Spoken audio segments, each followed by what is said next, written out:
भोसरी MIDC sector 10 इलाके में plastic moulding company ऋषि poly bond में रविवार को भीषण आग लग गई। इस आग में प्लास्टिक कंपनी जलकर खाक हो गई। गनीमत ये रही कि कंपनी में छुट्टी होने के कारण कोई हताहत नहीं हुआ। देर रात तक आग पर काबू पाने का काम शुरू था। ऋषि पॉली बॉन्ड भोसरी एमआईडीसी सेक्टर 10 औद्योगिक क्षेत्र में स्थित एक कंपनी है। रविवार को कंपनी में कर्मियों की छुट्टी रहती है। रविवार शाम करीब 7 बजे कंपनी के सामान में आग लग गई। आग की सूचना मिलते ही फायर ब्रिगेड मौके पर पहुंच गई। चूंकि कंपनी में प्लास्टिक का सामान था, इसलिए देखते ही देखते आग ने भयानक रूप धारण कर लिया। फायर ब्रिगेड के सभी स्टेशनों के साथ पीएमआरडीए और निजी कंपनियों की कुल 15 से 20 गाड़ियां मौके पर पहुंची।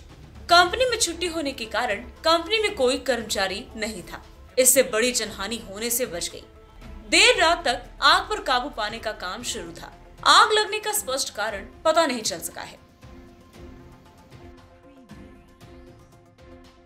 आज सायंकाळी 6:45च्या सुमारास अग्निशमन नियंत्रण कक्षास अशी माहिती मिळाली की भोसरी एमआयडीसी परिसरामध्ये एका कंपनीला आग लागलेली आहे। त्या अनुषंगाने भोसरी व पिंपरी अग्निशमन पथके घटनास्थळी रवाना करण्यात आली।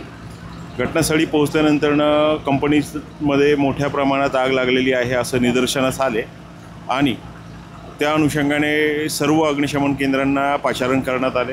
त्याचबरोबर सर्व अधिकारी कर्मचारी घटनास्थळी पोहोचून अग्निशमन कार्य सुरू केले।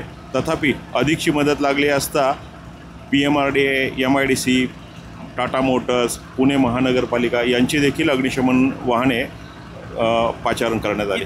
आग कशामुळे लागली याचं प्राथमिक कारण अद्याप निष्कर्ष प्राप्त झालेला नाही, परंतु आग ज्यावेळेस लागली त्यावेळेस कंपनीमध्ये कोणी नव्हतं। एक सिक्युरिटी गार्ड फक्त कंपनीच्या गेटवरती उपस्थित होते अशी माहिती आहे। ब्यूरो रिपोर्ट, VSRS न्यूज, भोसरी, महाराष्ट्र।